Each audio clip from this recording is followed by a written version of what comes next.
Voici la première résurrection audacieuse d'un mort-vivant sur notre chaîne. On s'est retrouvé à acheter une BMW accidentée. Beaucoup de complications et de galères étalées sur 4 mois. Mais au final, la voiture a repris vie et ressemble enfin à une vraie voiture. C'est le nouveau donneur sur lequel sera montée la carrosserie de la Volgati. Bon visionnage. Donc, après avoir compris qu'il nous fallait un nouveau donneur, nous avons longtemps cherché une option appropriée. Et après quelques mois, cette annonce est apparue. Une BMW E63 avec un moteur 4,4 litres. Lors de l'achat, il était impossible de comprendre l'état de la voiture. La seule chose claire était que le prix était 5 fois inférieur au marché. Nous l'avons rapidement inspecté et décidé de l'acheter. Nous avons posé le capot, si on peut l'appeler ainsi, et emporté un tas de pièces détachées d'occasion. Oui, c'est de la ferraille. Mais ceux qui ont déjà fait ce genre de réparation savent qu'il est souvent difficile de trouver certains petits éléments et fixations, et que quelque chose dans cette ferraille pourrait être utile, alors on pourra toujours la jeter plus tard.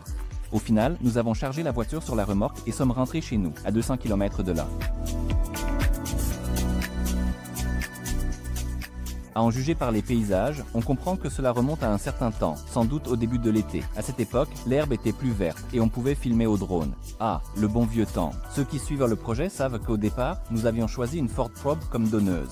Je pense que beaucoup se demanderont, pourquoi ne pas avoir utilisé tout de suite un vrai bon donneur? Après tout, maintenant il va falloir tout refaire. Oui, bien sûr, il aurait été logique d'acheter dès le départ une super voiture adaptée et en bon état si nous vivions dans un monde idéal. Mais malheureusement, nous faisons avec ce que nous avons. Et j'ai l'habitude d'agir ici et maintenant plutôt que d'attendre des conditions idéales qui, en général, n'arrivent jamais. Mais nous en reparlerons plus tard. Après 4 heures de route, nous sommes arrivés sans encombre à l'atelier et déchargeons la voiture avec précaution. Nikolai, tes impressions du voyage? Ok, c'est génial. On branche l'Écosse et on démarre. On branche l'Écosse et tu peux aller en ville. Mais il y aura quand même un problème de visibilité. Il y a comme une tache sur le pare-brise. Bref, notre veillée funèbre est dans le bâtiment. On a enlevé les roues, on les a emmenés au montage de pneus. Franchement, tout ça a l'air au maximum effrayant. Il y a littéralement une soudure sur la moitié de la roue, si ce n'est pas sur toute. Plein de petites soudures partout. C'est soudé, certes, de façon magique, mais ça fait quand même un peu peur. Bon, tant que la voiture roulera sur ses roues dans le garage, les jantes seront différentes. On a réparé les pneus, on les a montés, tout ça pour que la voiture tienne sur ses roues, qu'elle puisse rouler. Alors les gars, on va la pousser, puis l'attacher solidement avec des câbles à l'écureuil et on va la rentrer doucement. Au final, après quelques jours, la voiture tient sur des pneus gonflés, tout le monde est à bloc et prêt à se lancer sans se douter dans quoi on s'est embarqué ni combien d'efforts, de temps et d'argent cette restauration va coûter. On a rentré la voiture, maintenant on la met sur des chandelles, on la soulève bien haut pour pouvoir la démonter tranquillement et confortablement. On enlève le moteur, on retire le capot, les garnitures, tout ce qu'il faut pour pouvoir tout inspecter correctement. Et ensuite on remplacera les éléments hors d'usage pour que la voiture puisse rouler avant l'immatriculation.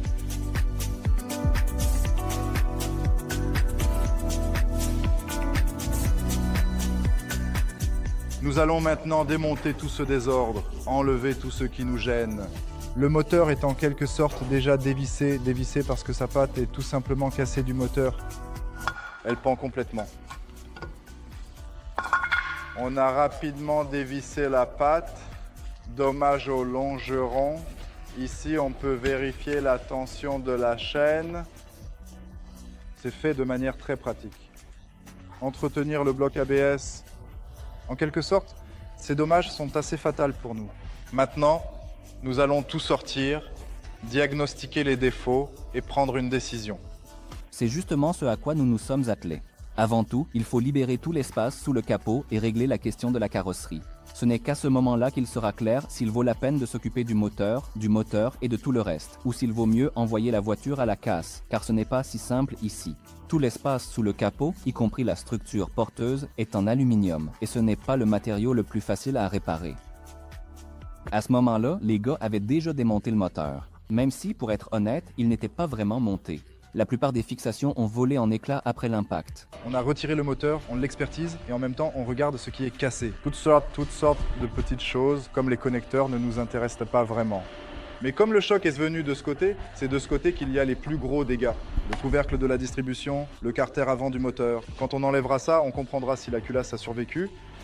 Le support moteur est arraché, mais ça on l'avait déjà vu. Ici, le collecteur d'échappement est enfoncé, ainsi que les protections, les câbles. Le support moteur est arraché littéralement avec de la matière du bloc. De l'autre côté, il nous manque l'alternateur, il en manque carrément un morceau. il a été cassé, il y a des morceaux de plastique, tout est couvert d'huile, tout est plein de liquide de refroidissement. On ne comprend pas si c'est le moteur qui fuyait ou si c'est arrivé après l'accident. Voilà. La boîte de vitesse est aussi endommagée, le support arrière de la boîte est arraché. Pour la suite, on va simplement examiner et voir ensemble ce qui est cassé. Avant tout, il est nécessaire d'évaluer les dommages sur la carrosserie. C'est pourquoi nous déplaçons le moteur sur le côté, démontons le compartiment moteur et continuons étape par étape. Nous retirons le système d'échappement, les ailes, les bas de caisse, bref, tout ce qui empêche d'accéder à la carrosserie nue. Il faut aussi démonter l'habitacle. Nous avons besoin d'un accès à la cloison moteur des deux côtés. En réalité, cela n'a pas pris beaucoup de temps. En tout et pour tout, cela a pris une journée. Mais, comme le montre la pratique, il ne faut ni beaucoup de temps ni beaucoup d'intelligence pour démonter.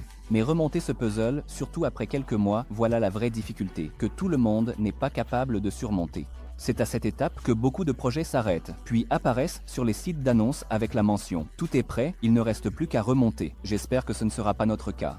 Il est temps maintenant de découvrir le plus intéressant, les dommages internes cachés. La chose la plus évidente, c'est ce que tout le monde attendait probablement.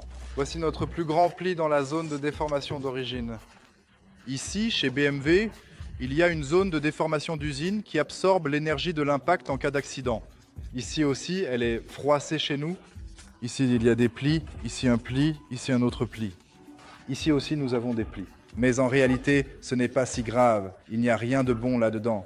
Mais il n'y a rien de criminel non plus. Car une personne qui travaille sur un marbre est venue et a dit qu'il pourrait tout réparer à condition d'avoir un quart de carrosserie et qu'il pourrait tout redresser, tirer, corriger et ramener tout cela à la géométrie d'usine. Pour pouvoir confier la voiture à un marbre de carrosserie, il est nécessaire de se procurer un quart de carrosserie. Par un heureux hasard, il y avait exactement la même carrosserie à la casse, littéralement dans la rue voisine. C'est donc là que nous sommes allés, munis d'une scie sabre et d'une meuleuse. Nous avons décidé de découper avec une bonne marge, car cela n'influence en rien le prix. Et pour l'instant, il n'est pas clair de quoi le carrossier aura exactement besoin. Au bout d'une heure, nous avons cette pièce que nous chargeons dans la remorque avant de repartir vers la base. Ah non, attendez. Pour finir, Kolia a décidé de prendre aussi un morceau du longeron gauche, car le vendeur n'avait pas de monnaie. Il ne restait plus qu'à attendre notre tour pour le marbre, ce qui au final a pris un peu plus d'un mois. Mais nous avions de quoi nous occuper pendant ce temps, notamment avec le moteur. Et là, comme on dit, plus on avance, plus les problèmes s'accumulent. Bien sûr, dès le départ, lors de la première inspection, il était évident qu'une telle restauration n'était ni raisonnable ni rentable. Il est bien plus simple d'acheter une voiture en état de marche. Oui, c'est vrai, et nous en étions conscients, mais il faut encore prendre en compte quelques autres paramètres. Premièrement, notre budget ne nous permet pas de dépenser 1,5 million de roubles, ou 15 000 $, pour une voiture donneuse en bon état. Deuxièmement, nous n'avons pas besoin d'un état parfait, car une fois que nous aurons immatriculé la voiture, la plupart des pièces ne nous seront plus utiles. Nous allons recommencer à découper la voiture en morceaux, et là, c'est à nous de choisir dans quoi investir de l'argent et restaurer correctement, et ce que l'on fait juste pour la forme. Et puis, troisièmement, ce qui est un problème pour une personne ordinaire, c'est du contenu pour un blogueur, et c'est justement ce que nous filmons pour vous. Plus on avance dans le démontage, plus on découvre de surprises en chemin. Non seulement notre Vanos est endommagé, mais ça on l'avait déjà vu au moment de l'achat. Eh bien le couvercle était cassé, le cache-culbuteur, on avait vu cet éclat-là. Bon, à remplacer. Il y a un éclat sur ce Vanos. On ne sait pas trop si ça va avoir une incidence ou non, mais ce n'est pas très agréable non plus. On a retiré la culasse pour réparer cette cassure. Il nous manque des morceaux. On pensait les souder, l'emmener pour un surfaçage et on aurait ainsi une culasse tout à fait correcte. D'autant plus qu'à l'intérieur, elle est en très bon état. Il n'y a pas d'usure sur les arbres à cames, elle est vraiment en très bon état. Mais lors du démontage, on a découvert ce défaut. Des rainures cassées, ou je ne sais pas exactement comment ça s'appelle, une fissure sur l'arbre à cames. Cela a entraîné des dommages sur le palier. L'ensemble de ces facteurs va très probablement nous amener à remplacer complètement la culasse par une autre. Alors, concernant le moteur, pour le moteur, la situation est triste, le restaurer n'est pas vraiment rentable et cela n'a pas de sens, car il faudrait souder le bloc, souder les supports, changer les joints, ce qui serait à la fois coûteux et de mauvaise qualité. Nous devons soit chercher un bloc nu et transférer toutes les pièces internes dans notre bloc, soit chercher un bloc complet sans accessoires. Bon, qu'est-ce que j'ai à réfléchir ici? Là-bas, le chauve a sûrement notre moteur. Écris-lui. Je vais lui écrire.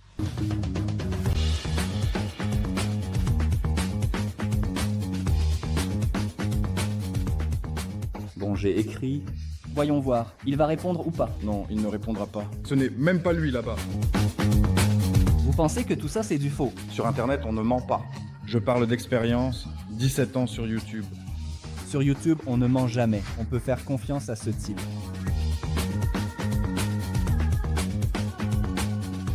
Je ne connais vraiment qu'un chauve compétent à la télé, et ce n'est pas ce chauve-là.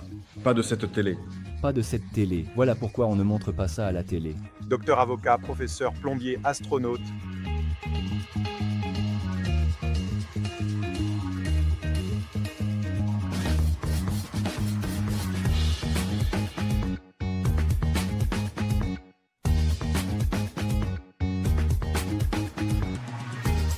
Non mais sérieusement, si on commande un moteur, qui va l'importer? Le drone sur la Belka va encore rouler. Moi je ne vais nulle part sur la Belka. Ça suffit. J'en ai assez roulé. Après les ponts, dans les ponts, en connexion en direct, le drone en mission spéciale. Soyons honnêtes, Andriuka, la Belka n'arrivera pas jusqu'à Minsk. Oh, moi je n'irai pas. On dirait que c'est un défi, bordel Alexandre. Qu'est-ce que vous faites? C'est un défi calculé pour le tester. Un V8 ne rentrera pas dans mon coffre. Mais au moins, un jour, tu rouleras en V8. Non mais si, en gros, sur le site, tu lui écris tout droit. J'ai envoyé une demande. Imagine, il arrive vraiment comme ça, voilà votre moteur. Parce que ta Belka n'arrivera jamais à destination.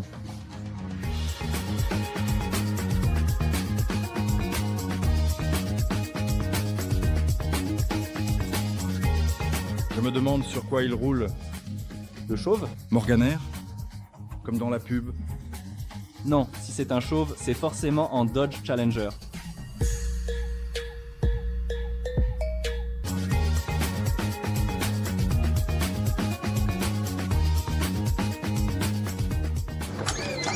Arrête de dire des conneries. Je vous ai apporté le moteur. Quoi déjà? Au final, pendant qu'on se demandait quoi faire avec le moteur, le chauve d'AutoStrong est venu nous apporter un moteur retiré d'une voiture en état de marche en Angleterre. Et justement, à ce moment, c'était notre tour pour le covering. Sania, c'était qui? Avant d'emmener la voiture chez le carrossier, il faut d'abord la remettre correctement sur ses roues, c'est-à-dire sur les 4 roues. On a lavé, nettoyé le berceau, puis la crémaillère de direction.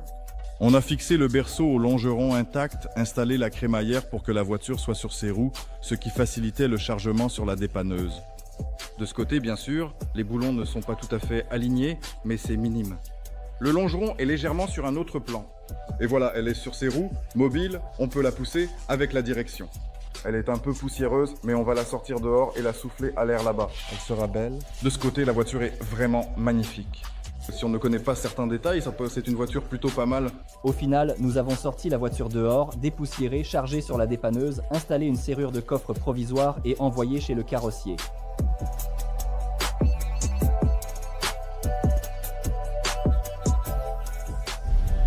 Alors, nouvelle intervention. Une semaine est passée, la personne a appelé. La BMW est prête. Je pars, j'y vais. J'ai appelé la dépanneuse, on part la récupérer.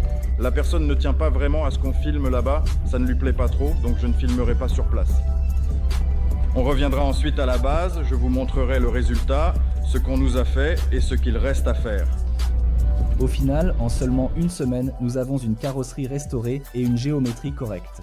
En réalité, le maître a fait un excellent travail et très rapidement. Je le remercie pour cela. Malheureusement, je ne peux pas vous donner ses coordonnées, car il n'a pas vraiment besoin de publicité ni de visibilité. Il a déjà du travail pour plusieurs mois à l'avance. Et étant donné que chaque jour, de nouveaux lots de Tesla accidentés arrivent des États-Unis, dont d'ailleurs le compartiment moteur est aussi en aluminium, la file d'attente pour les réparations ne fait qu'augmenter. La BMW est revenue, a été remontée et les naseaux sont en place. Ça clapote. Voilà, on nous l'a changé. Ici, il y a un morceau de longeron. Là, on a remplacé tout le longeron, enfin presque tout le longeron. Ici, tout est resté solidaire, là où se trouve la coupelle. Il ne devrait pas y avoir de questions pour l'immatriculation. On a encore redressé quelque chose. Ici, on a tiré ce nez. Il faut encore souder un peu ici. Bon, ici c'est soudé, mais pas encore complètement. Le soudeur va venir, il va finir de tout souder pour nous. Ici, les bosses sont partis, tous les plis, tout a disparu. Dans l'habitacle, le tunnel s'est redressé. Il est encore un peu froissé, bien sûr, mais il est droit. Ici, presque tous les plis ont disparu, tout s'est redressé. Là, maintenant, c'est fait correctement. Tout cela nous a pris, avec la tente et toutes ces choses, environ un mois, voire même plus. Depuis le moment où on l'a démonté et préparé pour la carrosserie Voilà. Ça commence même à ressembler à une voiture. Maintenant, nous sommes confrontés à tout cela, à toute cette honte. Tout ce bazar, il va falloir le remettre en place. Comment allons-nous faire cela? Comment allons-nous tout remonter? Moi, je n'en ai même pas la moindre idée. Comme on dit, les yeux ont peur, mais les mains travaillent. Mais avant de tout remonter, il faut encore démonter la voiture davantage. La première chose qu'on a faite, c'est de retirer la suspension et d'inviter un soudeur spécialisé en aluminium. Oui, bien sûr, normalement, c'est le carrossier lui-même qui devrait s'en occuper et rendre la voiture déjà avec les soudures et les points faits. Mais dans ce cas, il aurait fallu attendre au moins 1 mois de plus, au mieux. C'est pourquoi nous avons demandé le créneau le plus court possible, à condition de prendre en charge le reste du travail de soudure et de remontage. Sacha Ivanov nous a beaucoup aidé. Il travaille la soudure, de l'aluminium et de l'inox. C'est un excellent artisan, nous le recommandons sans hésiter. Je laisserai ses coordonnées dans la description. Une fois la soudure terminée, il ne restait plus qu'une dernière étape, la peinture du compartiment moteur. Tout d'abord, on nettoie soigneusement, on sèche, on dégraisse, puis on peint en noir. Voilà à quoi ressemble le compartiment moteur une fois terminé. Drunia a tout préparé, peint et appliqué du mastic là où c'était nécessaire. Tout est fait, peint dans une seule couleur. Ça a l'air d'une voiture neuve, vraiment neuve. Une nouvelle caisse, toute neuve. Une voiture neuve. Sania a ressoudé les joints pour nous, les a renforcés, les a élargis afin qu'on n'ait plus de soucis à l'avenir, pour ne pas avoir à y revenir et pour que l'aluminium ne fissure nulle part à côté. Nous les avons laissés, nous ne les avons pas meulés pour ne pas affaiblir cet endroit déjà sous tension. Oui, voilà. C'est pour ça que de ce côté-ci et de l'autre, on a des soudures propres et régulières. Je pense qu'il ne devrait pas y avoir de question de la police de la circulation, car la coupelle avec le numéro le 20 est restée d'un seul tenant. On a réparé, remplacé juste ce morceau de longeron. On a redressé cette extrémité. Ici, on a juste un peu déchiré au niveau du point de soudure. Mais la coupelle, dans l'ensemble, est restée d'un seul tenant. C'est-à-dire que les points d'origine n'ont pas été séparés ici. Ce morceau de longeron, nous n'y avons pas touché. Ici non plus, nous n'avons rien touché, rien déconnecté. Ici, ce sont les points d'origine. Donc, lors de l'immatriculation, nous ne devrions pas avoir de questions. Mais comment cela se passera-t-il en réalité? Eh bien, nous ne le saurons qu'au moment de l'immatriculation. Comme tout est déjà peint, nous allons remonter complètement la suspension, j'espère pour la dernière fois, parce qu'on l'a déjà monté et démonté plusieurs fois. Il faut choisir les boulons, parce que tous ceux qu'on nous a donnés étaient dans un état à peu près... Je vais vous montrer, il faut que j'en trouve un ici. Les boulons sont à peu près dans cet état, tous tordus, sans filetage. Donc maintenant, on va sélectionner la visserie et remonter tout le berceau, toute la suspension.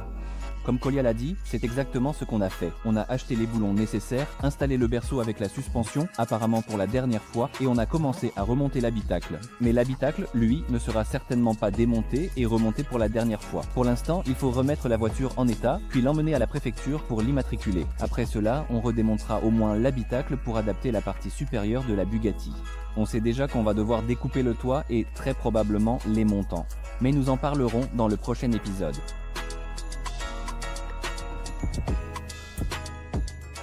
Comme nous avons commandé le moteur nu, il nous faut maintenant l'assembler et le compléter avec nos propres pièces détachées. Nous récupérons certaines pièces de notre ancien moteur, celles qui sont en bon état, et il faudra en acheter d'autres. Des joints, quelques bagues d'étanchéité, des petites choses, et nous avons déjà commencé à installer le volant moteur. Nous vérifions quels tuyaux, durites, petites pièces, fils, capteurs et autres éléments sont nécessaires.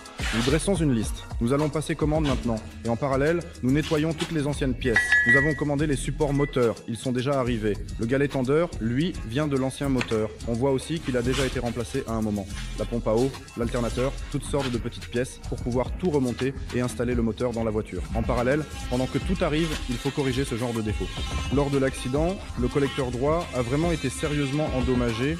Je vais essayer de le sortir d'ici, de redresser cette bosse sans découper, juste en la tapant au marteau. À ce stade, nous avions finalement inspecté tout l'équipement annexe de notre ancien moteur et commencé à dresser une nouvelle liste.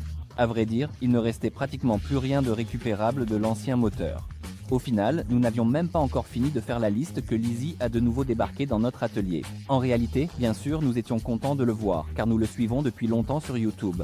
Sur la chaîne AutoStrong, il démonte des moteurs, des boîtes de vitesse et parle de tout ce qui concerne les pièces d'occasion en créant beaucoup de contenu utile et unique. Je laisserai le lien dans la description. L'origine d'occasion? Polystyrène d'occasion? Oui. Arrête tes cons! Je vous ai apporté des pièces détachées. Toutes les pièces détachées manquantes pour le moteur sont enfin arrivées chez nous. joints, mastiques, toutes sortes de petits joints en caoutchouc, des bagues, tout ce qui concerne l'étanchéité du moteur est arrivé. La première chose que nous faisons, c'est de changer le carter, parce que sur ce moteur que les gars nous ont fourni, il y a un carter provenant d'une version anglaise et le démarreur est placé de l'autre côté. Nous installons ici le carter de notre moteur ainsi que tout le reste, l'admission, le démarreur, l'alternateur, on installe tout. Voilà, la voiture a la boîte de vitesse, le volant moteur, tout est monté dans la voiture, on assemble, on démarre, on part. 5 minutes. En fait, comme Kolia l'a dit, Sacha l'a fait. Ils ont tout démonté, bien nettoyé, puis remonté avec des joints neufs.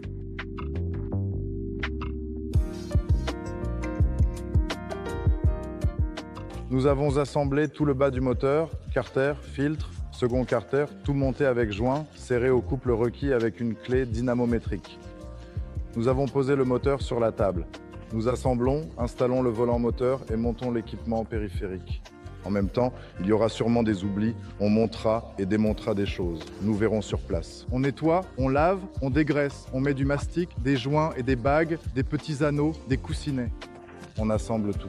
Je pense qu'il est peu probable que nous y arrivions du premier coup. Il faudra démonter puis remonter, mais je pense que nous finirons par réussir. L'étape suivante consiste à raccorder la boîte de vitesse au nouveau moteur, ce qui signifie qu'il faut la détacher de l'ancien moteur. On l'a retirée et pour travailler plus proprement et plus facilement, on l'a bien lavée. Nous avons toutes les pièces nécessaires. Il ne reste plus qu'à assembler correctement ce puzzle. Pendant que les gars s'en occupent, je vais vous expliquer un peu la logique de ce qui se passe et le remplacement du donneur.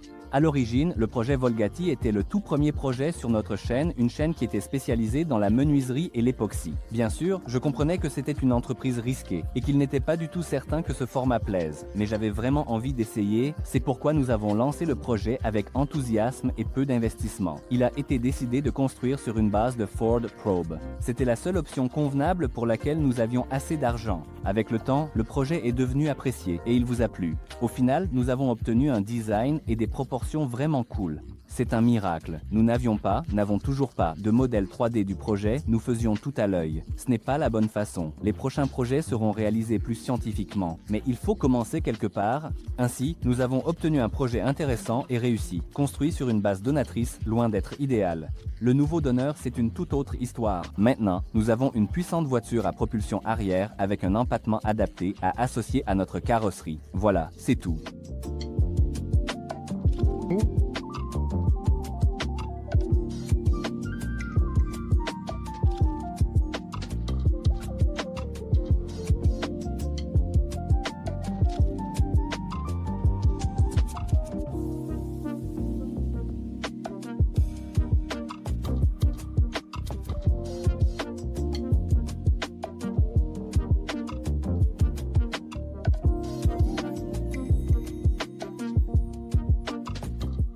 Nous avons tout rassemblé ici, moteur en place, accessoires, courroies, tout installé, berceau remis, support moteur fixé, tout est prêt. Hier, j'ai déjà monté l'arbre de transmission. Non sans difficulté, mais oh, on s'allonge maintenant. Brochet, j'ai monté l'arbre de transmission. Voilà, ici l'arbre de transmission est en place. Maintenant, la tâche consiste à installer ici le carter thermique en aluminium, car l'échappement passe en dessous. Sacha est parti chercher de l'huile et on va continuer à tout remonter. Voilà, on va installer le faisceau électrique, connecter tous les capteurs, les connecteurs, continuer à tout installer. Aujourd'hui, on va même essayer de tourner la clé et faire tourner le moteur. Démarrera-t-il ou pas? Je ne sais pas. Je n'arrive pas à croire qu'on va le démarrer aussi facilement. Je pense qu'il y aura plein d'erreurs, plein de petites surprises, mais au moins essayer de faire tourner le démarreur, vérifier l'intégrité du faisceau électrique, puisqu'il était complètement déchiré chez nous. C'est ce que j'aimerais faire. Bon, maintenant je vais installer la protection thermique et l'échappement.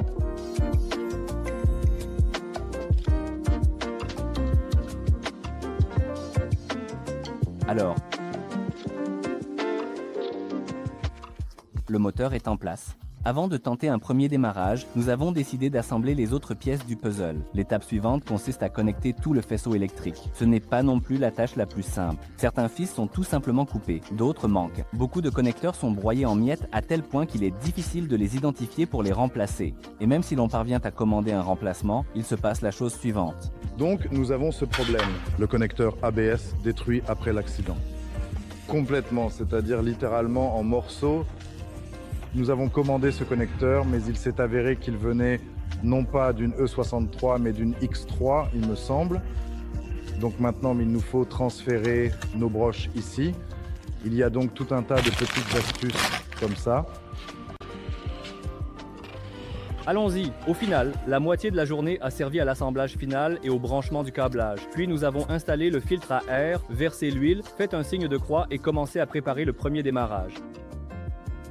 On a ajouté un peu d'huile, branché la batterie. J'ai mis la batterie de ma propre voiture pour l'instant. Elle est petite. Le coffre est en désordre ici. Notre objectif pour l'instant, c'est juste de faire tourner le moteur. Le but n'est pas de démarrer maintenant. Le but, c'est de faire tourner le moteur pour que l'huile circule, que tout se mette en route. 8 litres vont dans cette œuvre d'art. Alors, on va peut-être débrancher les connecteurs des injecteurs. Participation. C'est quoi ça, donc? Éclairage pied. Oui, l'éclairage des pieds. Oh. Premier signe de vie, yo! Premier signe de vie. Oh, les feux stop, le feu stop s'est allumé. Bon, la lumière s'allume, hein? Premier signe de vie de la voiture. Lumière allumée. Et ici aussi, la lumière du vide-poche est allumée. Une voiture toute neuve. On a réparé. Il ne se verrouille pas. C'est-à-dire qu'il... Les clignotants ne se verrouillent pas, car personne ne les utilise, personne ne les a actionnés. Il faut un outil spécial contacté. Une clé spéciale. On dirait que rien ne se passe. Le contact ne s'allume pas. Rien ne bouge du tout. Aucune réaction. Ni la boîte, rien ne réagit, rien ne s'allume. On va voir. Bon, on vérifie les fusibles et regarde ici. Faut démonter sous la colonne de direction. Un fusible sauté après l'accident? Un fusible principal, oui. Après l'accident, il y en a dans le coffre. On prend ça et vérifie tout de suite. Au final, on a testé tous les fusibles et malheureusement, tout est en ordre ici. Il va falloir chercher ailleurs. Bref, les gars, on l'a plus ou moins vaincu. Voilà, comme ça, le contact est coupé. Et comme ça, elle a montré ses premiers signes de vie. Oui, pour l'instant, les bougies sont en place, les injecteurs sont débranchés. Le moteur ne tourne pas, mais pour une raison inconnue, le contact s'est mis. Le voyant moteur est allumé, tout va bien. Le problème venait du fait que la clé était cassée et que le récepteur ne voyait pas l'antenne. J'ai rapproché le récepteur au maximum de l'antenne, et là tout a fonctionné. En fait, elle pense qu'elle est tombée. Il y avait une erreur à l'instant. Peut-être qu'il faudrait vérifier le démarreur, mais en direct, le démarreur fonctionnait. Tu entends? Appuie sur le frein. Ah, oui, logique. On a boîte auto. Oh, des signes de vie. Bon, on a un tout petit peu fait tourner, mais avec la batterie faible de ma Peugeot, donc c'est une batterie de 45 ampères. Le kilométrage est correct, 260 000. Elle va démarrer maintenant, t'entends? Allez, on va la brancher. Attendez. Il y a des frais, il y a des frais. Mais il n'y a pas les injecteurs. On a coupé les injecteurs pour faire tourner le moteur, faire circuler l'huile. Bon, il faut que je fixe ça ici, le récepteur, j'en ai marre de le tenir à la main. Il y a eu un choc, non?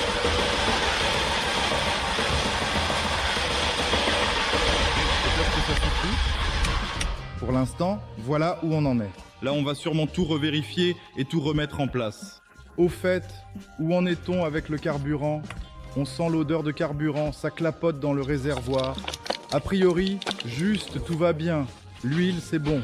On rebranche les injecteurs et on va tenter un démarrage. Premier essai de démarrage avec les injecteurs branchés. Si elle doit démarrer, c'est maintenant qu'elle devrait le faire.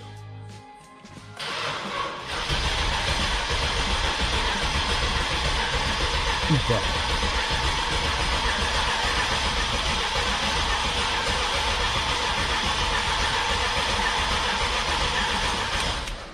Non, ça n'a pas marché. Attends, il faut quand même vérifier ce qui se passe. Il y a... Comment savoir? Accès aux bougies impossible. On ne sort pas le magnétophone.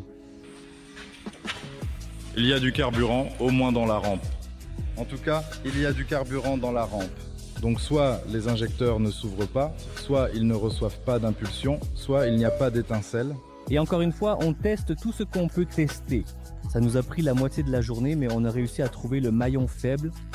On a changé le capteur de position du vilebrequin. Voyons ce qui a changé. L'ancien ne montrait vraiment aucun signe de vie. Espérons que c'était tout le plaisir. Sania a remonté ici le volant, ou plutôt tout ce qu'il fallait remonter. Alors, où est-ce notre clé? Ah, la voilà. Une clé universelle. Bon, on appuie doucement sur le frein pour ralentir la voiture.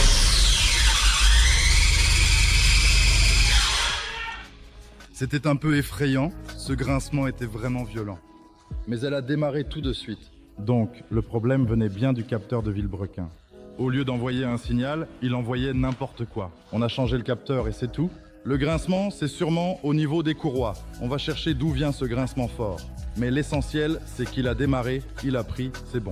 Il y a du progrès. Pour éliminer tout grincement dans les pièces tournantes reliées à la courroie, on a décidé tout simplement d'enlever la courroie et de faire tourner le moteur sans elle.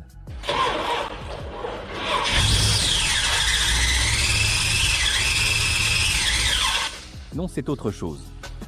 Ce ne sont pas ces poulies. Le bruit est vraiment absolument très mauvais. Non, j'ai l'impression que le grincement vient de l'arrière. Moi, c'est comme si ça venait devant. Qu'est-ce que ça peut être? Pourquoi elle démarre faiblement? C'est long? Oui, c'est comme si la batterie avait du mal. Il y a une batterie là-bas. Oui.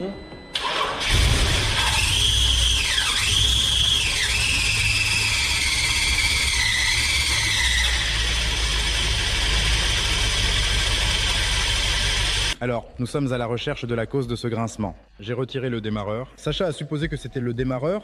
Il y a une sorte d'usure sur le démarreur, on voit des traces, soit de copeaux, soit autre chose. Très probablement, l'hypothèse est correcte. Là-bas, je ne sais pas si on voit ou pas, non, on ne voit rien du tout. Bref, le volant moteur est légèrement décalé ici.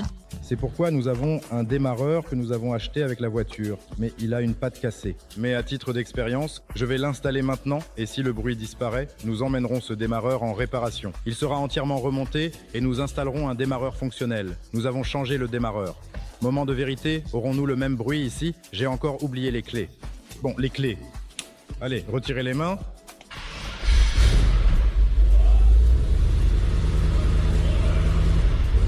Voilà, c'est bon. Le bruit a disparu. Comme vous l'avez compris, le problème venait du démarreur, qui produisait ce bruit désagréable. Par chance, un atelier de réparation de démarreur était à 2 mètres de la voiture, et en 20 minutes, Sania a assemblé une version fonctionnelle à partir de 2 démarreurs hors service. C'est pourquoi nous avions pris tout un tas de vieilles pièces détachées, qui restaient après l'accident et ressemblaient au départ à de la ferraille. Maintenant, on va faire comme si c'était le premier essai de sortie. Essayons. On a l'impression d'avoir tout remonté, frein, direction assistée, tout est prêt. Essayons d'avancer d'1 mètre dans le garage. Je pense qu'il y aura un souci, la boîte de vitesse refusera sûrement d'avancer. Qu'est-ce que c'est? Des artefacts. Elle faisait déjà ça quand on a essayé de la démarrer pour la toute première fois. Elle avait aussi ce genre de truc. Et puis c'est parti. Bon, essaye. Le voyant est allumé. Elle fonctionne vraiment très mal sur la moitié des cylindres. Accélère un peu, est-ce qu'elle réagit? J'appuie sur l'accélérateur pour qu'elle parte. Elle accélère, mais elle est en erreur grave. Allez, on ne va peut-être pas la torturer davantage.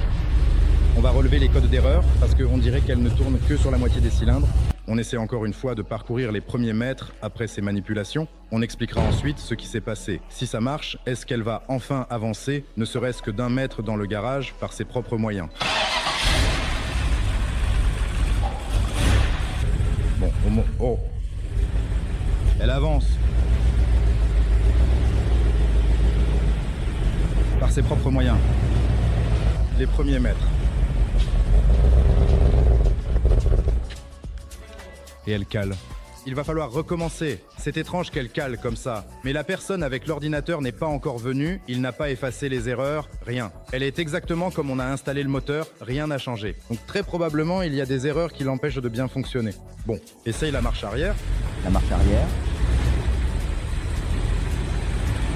Il n'y en a pas. Pourquoi elle avance en marche arrière? Il va falloir comprendre ce qui ne va pas avec la boîte de vitesse. Peut-être que j'ai mal fixé le câble en dessous, même si là-bas, il n'y a pas d'autre position possible. Il n'y a vraiment pas d'autre position. Bref, BM mauvais comme toujours. Alors, après 2 jours de travail, on a le système de refroidissement assemblé, le système d'assistance hydraulique monté, les freins installés, tout est branché, purgé, testé. Mais quoi qu'on fasse, il y avait toujours quelque chose qui fuyait. On s'est attaqué au refroidissement. La pompe de recirculation du liquide de refroidissement est tombée en panne, quelques durites ont fui au niveau des joints, et l'échangeur thermique s'est mis à fuir aussi. La boîte de vitesse, on n'a pas réussi à la régler. La boîte avance sur tous les rapports. Drive, neutre, parking. Surtout, elle avance, pour ainsi dire, vers l'avant. Apparemment, elle a très envie d'aller quelque part en urgence. Malgré nos plans, il y a plein d'erreurs. Le salon a explosé. Encore une fois, l'habitacle, beau et remonté, a été démonté. Maintenant, tout a explosé. On attend, l'électricien doit arriver dans 1 heure pour nous aider à régler les derniers points. Le pare-brise est en route ce jour, il est en livraison. L'électricien est venu, mais nous n'avons pas filmé cela. Il a diagnostiqué un problème du boîtier papillon, une erreur et des engrenages à l'intérieur. Il ne s'adapte pas et, il fonctionne mal, il grince. La boîte de vitesse est en mode dégradé en erreur. Il n'y a pas d'alimentation, rien ne fonctionne. Le capteur de carburant ne marche pas du tout ici. La température de l'huile fonctionne. Nous étions inquiets pour le moteur, mais elle était normale. Tout fonctionne. La température de l'huile répond, elle fonctionne. En bref, le moteur surveille la température et quoi qu'il arrive, il ne surchauffera ni ne passera en mode dégradé. Après avoir reçu la liste exacte du diagnosticien, il ne reste plus qu'à corriger tous les points. C'est exactement ce que nous faisons. Alors, on dévisse le support de la boîte de vitesse. Là-bas, notre objectif, c'est l'alimentation. On vérifie l'alimentation si elle arrive bien à la boîte, car l'ordinateur ne la détecte pas.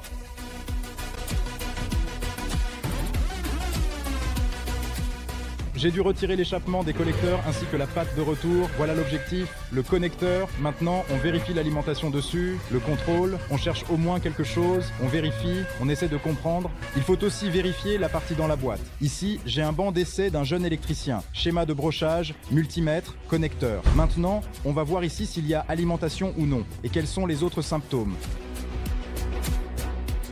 Il semble que nous ayons réussi. La boîte.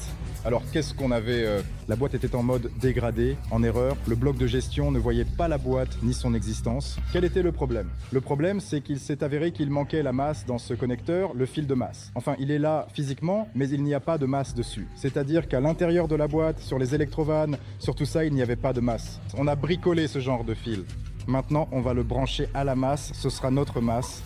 Bon, c'est une solution de fortune, mais chercher une masse sous le capot, ça prendrait un temps fou, et franchement, on n'en a pas trop envie. Le deuxième problème était que ce support était fortement plié vers l'arrière, et à cause de cela, cette tringlerie était mal réglée. On n'arrivait à passer aucune vitesse, donc tout avançait droit. La boîte ne comprenait même pas où elle était, ni ce qu'on attendait d'elle. Aucune vanne n'était activée, car il n'y avait pas de masse. Pourtant, elle avançait quand même, quelle que soit la vitesse engagée. Point mort, parking, marche arrière, n'importe quelle vitesse faisait avancer la voiture. Quand on a redressé la tringlerie, on l'a synchronisée avec le sélecteur dans l'habitacle. Sania était assis dans l'habitacle et regardait ce qui s'affichait sur le tableau de bord. Marche avant, point mort, marche arrière. Moi, j'actionnais ici, et nous avons synchronisé le sélecteur avec le drapeau, redresser ce support, tout connecté, et maintenant tout se met à changer de vitesse et à fonctionner. La voiture comprend maintenant qu'elle a une boîte de vitesse, dans quelle position elle se trouve et comment elle passe les rapports. Maintenant, je remets tout en place, j'installe la boîte de vitesse à sa position. Le support de la boîte, l'échappement, les cils en bloc, on remonte tout, on installe, à 5 heures, elle doit rouler. Je pense qu'aujourd'hui, elle devrait avancer et reculer seule dans le garage. Avant, elle ne roulait qu'en marche avant, et pas très sûrement. Au final, nous avons revu tous les points, réglé la boîte de vitesse, remplacé le papillon, et on peut refaire un essai de démarrage. Les premiers mètres après avoir corrigé tous les défauts,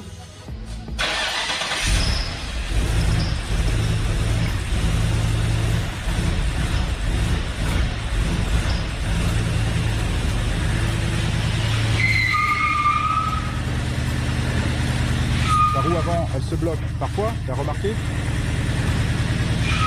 C'est elle qui la freine complètement. Et les roues assis arrière tournent. Les roues arrière tournent, elles patinent sur place. C'est quoi ce délire? Le frein à main est-il enclenché? C'est bizarre. Dès le début, les roues se bloquent, mais elle essaie quand même d'avancer. Un électricien est venu chez nous. Vous vous souvenez, l'accélérateur était condamné souci avec la boîte de vitesse. Parfois elle freinait, parfois non. Nous ne comprenions pas d'où venait le problème. On supposait que c'était probablement à cause du papillon, qu'on mettait la boîte sous contrainte et qu'elle essayait de réguler avec le papillon pour éviter que le moteur cale. Donc elle accélérait toute seule et avançait d'elle-même. C'est exactement ce qui s'est passé. Il n'y avait pas de masse sur le papillon. Le papillon ne recevait pas alimentation complète. Nous avons commencé à chercher avec l'électricien d'où venait le problème. Nous avons vérifié tous les fils, testé les connecteurs et nous en sommes arrivés à la conclusion que, tout simplement, lors du montage, nous n'avions pas vu dans le boîtier ici, là où se trouve le grand boîtier avec les blocs et tout le reste, nous n'avions pas vu un connecteur et nous n'avions pas branché une fiche. C'est une petite fiche en bas et c'est elle qui porte la masse. Et c'était la masse du boîtier papillon. On a simplement branché cette fiche et c'est tout. Toute la voiture s'est réveillée, il n'y avait plus aucune erreur sur le moteur, aucune sur la boîte. Maintenant la voiture se comporte adéquatement. La boîte de vitesse passe les rapports bien, le boîtier papillon fonctionne comme il faut, fonctionne bien. Voilà, la voiture tient le ralenti. Elle tourne rond, elle n'a des erreurs que sur l'ABS. Sinon, la voiture fonctionne. Voilà, tout est stable. Elle réagit immédiatement à l'accélérateur.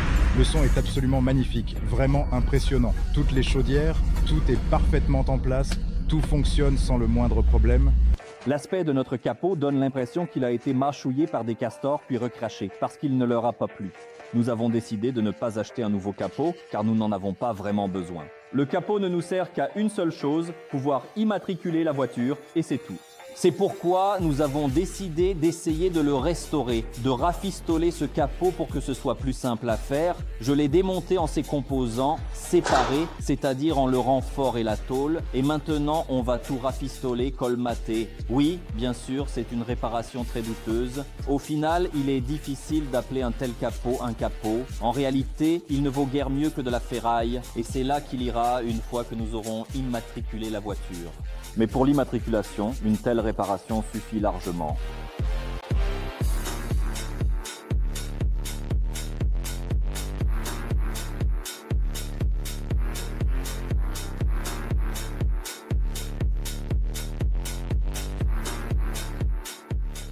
Nous avons assemblé le capot, marié la garniture et le renfort.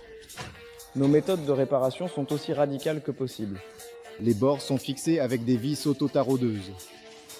Nous avons riveté ce sertissage. Nous avons riveté très soigneusement avec un maillet en bois afin de ne pas du tout déformer l'aluminium. Maintenant, il nous faut encore coller le renfort à la garniture avec du mastic spécial pour qu'il ne bouge absolument pas afin d'éviter l'apparition de ces soi-disant clapets. Ensuite, on retourne le capot et nous passons à l'étape de l'enduit. Ici, les castors ont grignoté. Ici, on répare fibre de verre.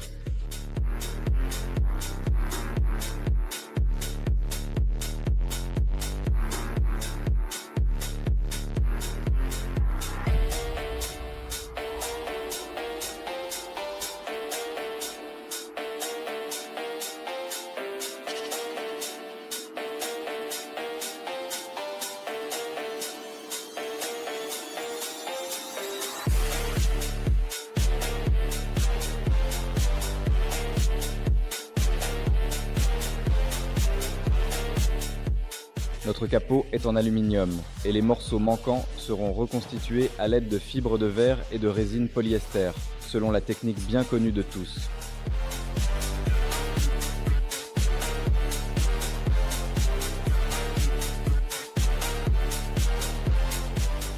Au final, il a fallu quelques jours pour le redressage et l'application de l'enduit. Bien sûr, il aurait été plus simple d'acheter un nouveau capot, mais étant donné qu'il est en aluminium, leur prix est assez élevé. En revanche, les ailes et le pare-choc sont en plastique. Ce sont des pièces plus abordables.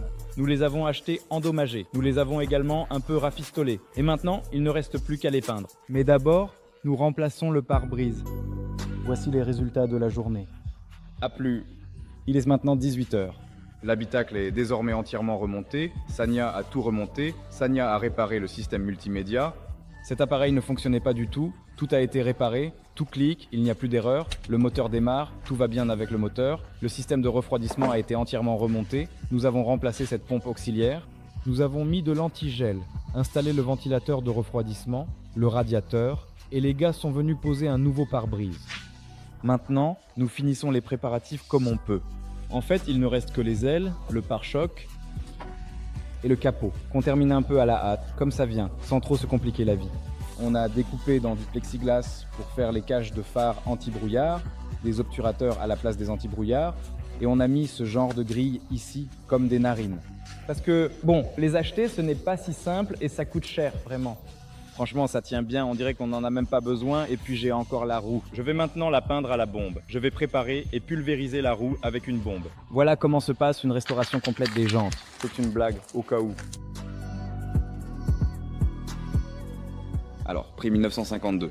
On a le devant qui est en grande partie remonté. Les écarts, ici, on les a comme qui dirait... On tient avec le doigt ici, on appuie là, soulève un peu la rondelle, on cale, on peint. Triche, 22 ans. Il est déjà tard et la restauration de classement est à 2 verstes d'ici. Elle, eh bien, la peinture au moins, le pare-choc, la calandre. Regardez, la calandre, une super calandre, la calandre. Je vais vous dire où trouver une telle calandre. C'est une caisse à fruits qu'on a prise dans une benne à ordures. Voilà, et donc une caisse comme ça. Un crochet, une aile, un capot. Voilà, la voiture attend demain que nous venions et que nous l'assemblions. Aujourd'hui, nous ne collecterons rien. C'est tout pour aujourd'hui. Le lendemain, la peinture presque sèche, on passe à la partie la plus intéressante, l'assemblage final. La tâche principale aujourd'hui est d'immatriculer la voiture pour obtenir les papiers et les plaques et pouvoir passer aux étapes suivantes. Et plus tard, quand la BMW sera devenue une Volga, nous nous occuperons de la légalisation de cette création. Mais ça, c'est déjà une toute autre histoire. Notre assemblage est déjà presque terminé. Les dernières touches concernent l'habitacle. Sania passe l'aspirateur et attache tout. Les derniers détails, les fils, l'intérieur est remonté. On a passé l'aspirateur. Maintenant, on va la sortir dehors. À mon avis, ce sera une voiture toute neuve. C'est la finale. Nous avons sorti la voiture dehors, on l'a rapidement lavée et nous sommes allés à la préfecture de police. En gros, on a obtenu ce qu'il fallait. Nous venons tout juste d'obtenir l'approbation de la police. À peine une minute s'est écoulée, on s'est garé et voilà ce qui s'est passé.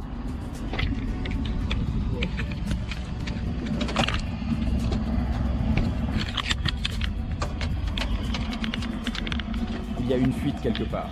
Jusqu'au bout, vraiment un rien. Ah, le char a éclaté. Merde, écoute, le réservoir a fissuré alors qu'il ne devrait pas y avoir de pression dedans. Ça veut dire qu'il était juste trop hermétique, c'est ça. En 5 minutes, j'ai emmené les gars. Putain, j'en ai sorti quelques-uns du garage, bordel. Oh, la petite tout de suite. Le vaisseau a pris une fissure. On change le réservoir maintenant. On va probablement aller chez l'électricien pour qu'il vérifie les ventilateurs. Mais je penche quand même pour le fait que nous avons... Ce bouchon-là est mort, il ne fait tout simplement pas, même si le ventilateur aurait dû tout gérer. Bref, ce n'est pas clair. Là, on va faire quelque chose. On retourne à la base et on prendra une décision là-bas. La voiture est désormais immatriculée, donc à partir de maintenant, on peut effectuer tous les travaux beaucoup plus sereinement. Au final, 4 mois après avoir ramené ce tas de ferraille à l'atelier, voici le résultat que nous avons obtenu. Je pense que beaucoup se demanderont si tout cela en valait la peine au final, et combien toute cette histoire nous a coûté. Comme le veut la bonne tradition, après la sortie de chaque vidéo sur YouTube, nous publions un post sur notre chaîne Telegram dans lequel nous partageons les montants, notre avis et les coulisses qui, en général, restent hors caméra. Ce post a déjà été publié sur notre chaîne Telegram. Le lien se trouve dans la description. Merci d'avoir regardé, que la hache soit avec vous.